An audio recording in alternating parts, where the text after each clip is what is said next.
Good. Yeah. Are you ready? Because we're coming back from commercial right now. Right? Okay. Ready to go. Good. You know put the those boss, on. right? That's Okay. how I want to Welcome back, Inside the Huddle. Email us, huddle@WTK. No small talk here.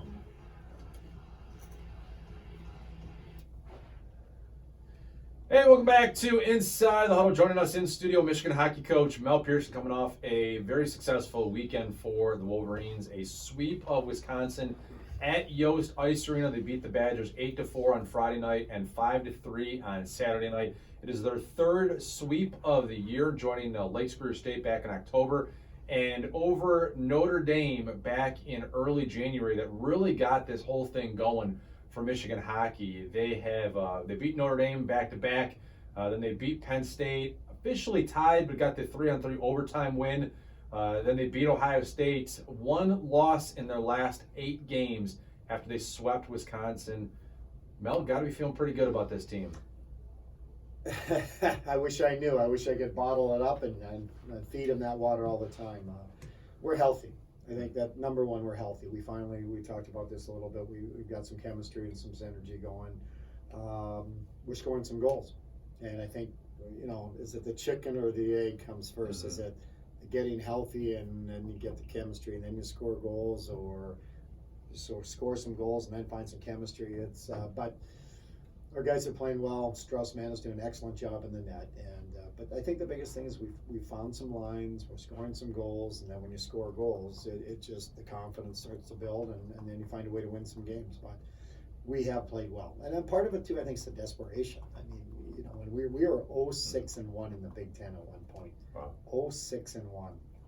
I can't believe when I look back at it now. I mean, but at the time it didn't feel that way. We're just coaching, we're just playing. Next game, next man up, and that's how you have to approach it. You have to approach it. And now when you're winning, it's the same thing. You have to approach it the same way. You don't get too caught up or too high, too low.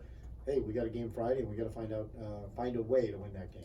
Yeah, I mean, in that 0-6-1 start for the Big Ten play, 4 of those losses were 1-goal games. Right. So it wasn't like you were getting your doors blown off by anybody, so you could feel really bad about it. You were just missing by that team got the goal that you needed to get.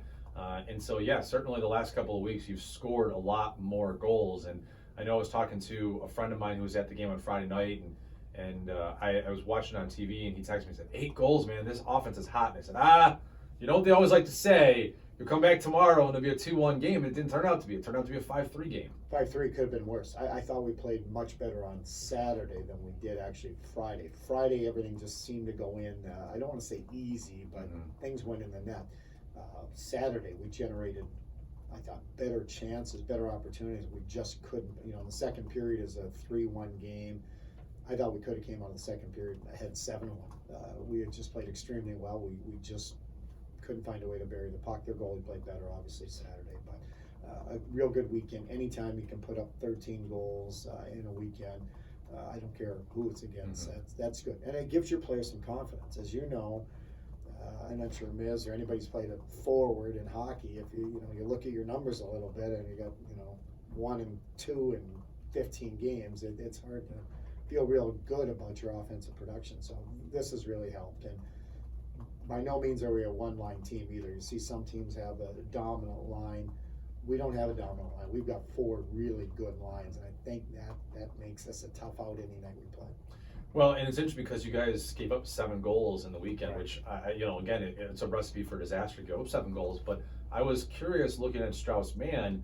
He stopped 39 shots on night 2. He stopped 37 shots on night 1. He still finished with a .916 save percentage because of how many shots were put in on the game. And so, I mean, you look at it and say, hey, if my goalie gets a .916 save percentage in a weekend, and we've given up 7 goals, but I'm still going to be pretty happy with him. Well, and no doubt about it, he played well. You look at the goals against, and you go, wow, there's probably 2 in the 7 he'd like to have back.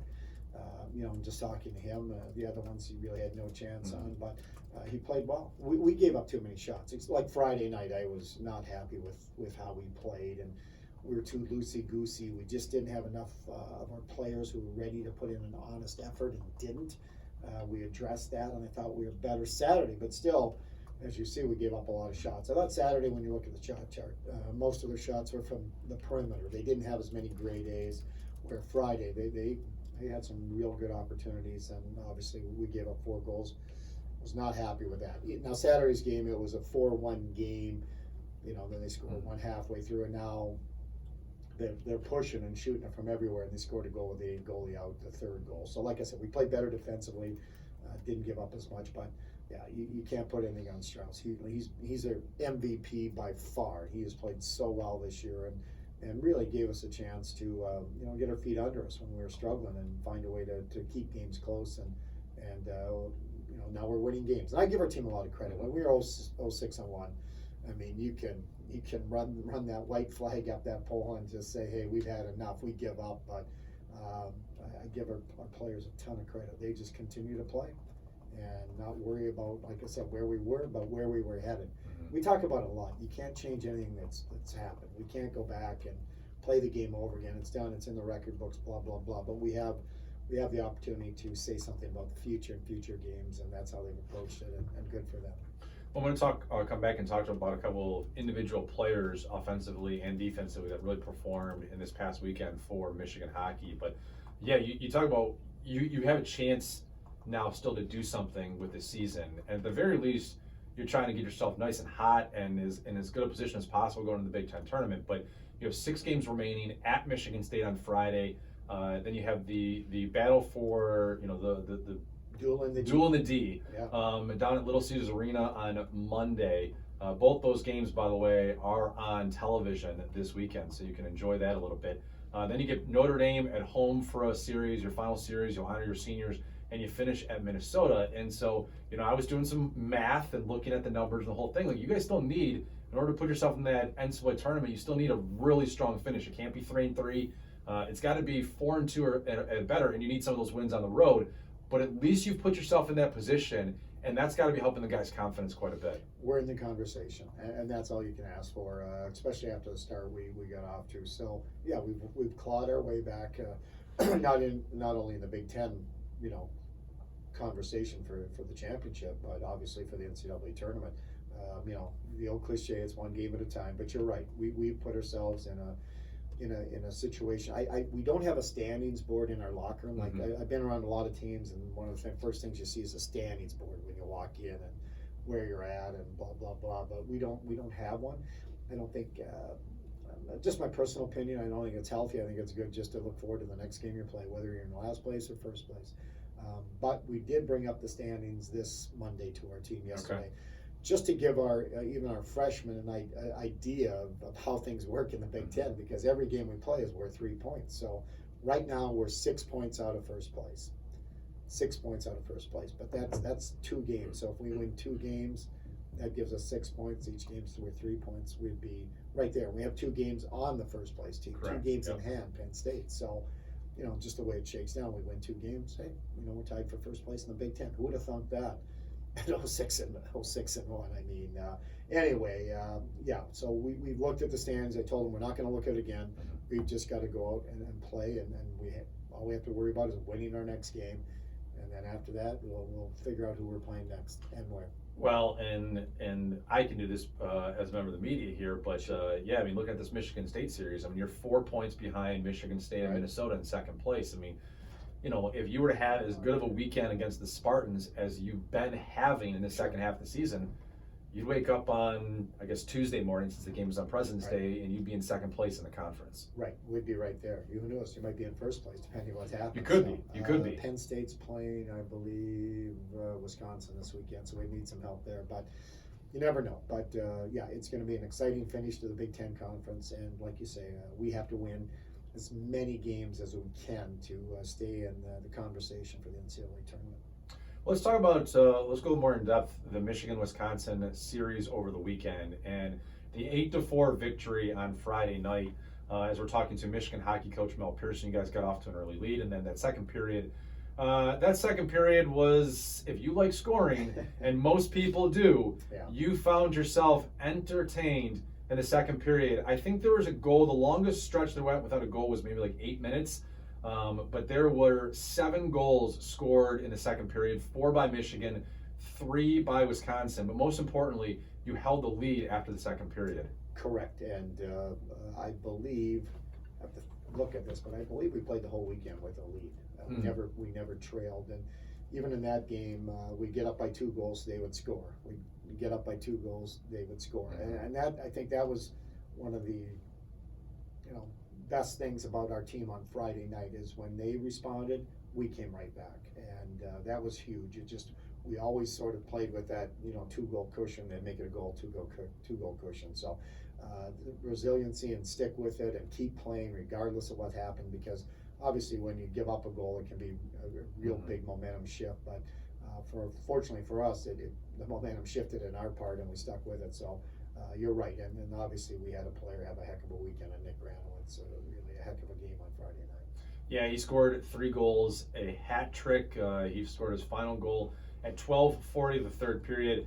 They threw hats on. They also threw orange traffic cones. Construction or traffic cone. Yes. Is there some backstory there? I don't know it, but there is a pylon. Yeah, I don't know what it was. Yeah, that's right. A Wisconsin player could go around them like they were just a pylon or a cone on the ice. Yeah, that was a reference to that. But unfortunately, whoever that young man was, I guess you have to be careful. I can't condone it, but good for you. Right. Unfortunately, they did remove him from the building for throwing the cone on. But, well, at that point it was 6-4, and you probably just having fun. Our students, the children of Yost, really help make a Michigan hockey game an event. Obviously the hockey is there, but there's so much going on, and they really do a great job. And there's a clip on Dylan Larkin that I just played, and I just saw recently, the Children of Yost put it up, and he said, I went to Michigan State and watched a hockey game, and it was just like it was just so boring, nothing going on, it was so quiet. He said, then I went to a Michigan game, and I told my dad 5 minutes into the game, with the crowd and the style and everything, I said, I'm going here, and it's a clip. It was on Twitter there. I think the Children of Yost put it out. It was awesome, and that's what it is. You go in there in the atmosphere, and they get after it pretty good. So it was a fun evening, like they said. If you like goal scoring, and the hats came down on the ice, and good for Nick Granowitz. He is a guy that when you watch the game back, he could have had 5 or 6. He goes to the net, he parks himself in the net. You got to get into those gritty areas to score goals, especially this day and age, and he's doing a nice job of it. Like Luke Glendening came to our game on Saturday from the Red Wings, and I know Coach Berenson was telling them, well, we got 2 Luke Glendenings on our team, and here's this Granowitz kid. He just works hard. He just plays the right way, stops in front of the net, plays gritty, just like you did, Luke, when you were at Michigan. Who's the other one that he thinks is Luke? Luke Morgan. Okay. Luke Morgan has that gritty, get after it, just work hard, and not worried about all the outside noise. He's just there, and he plays hard every night. Well, and it's really cool for Granowitz. If you don't know the backstory, his mom passed away over the summer. He scored his first goals just about 3 weeks ago at Penn State, actually on her birthday. Yeah. And he's just been on fire. He's now 5th on the team in goals with 6. And I think all 6 of them have come in the last month. The second half, this month. So he's, and he did not get off to a good start. He was out of shape when he came here for obvious reasons, and but he's done the extra work. He's got himself together. He is going to be a really good hockey player for us, and good for him. And he's also like a 3.9. Anyway, he's just a consummate student athlete. You're happy to have him on your team. All right, when we come back, we'll talk about some of these other offensive players that had great weekends. Jacob Hayhurst is finding his groove. Jake Slaker is playing really well. Nick Pastajoff and Jimmy Lambert really catching fire right now, too. So a lot of great offensive performances from the Wolverines. We'll also get into the duel in the D, the matchup with rival Michigan State coming up this weekend as we talk to Michigan hockey coach Mel Pearson. It's Inside the Huddle on Sports Talk 1050, WTK Ticket.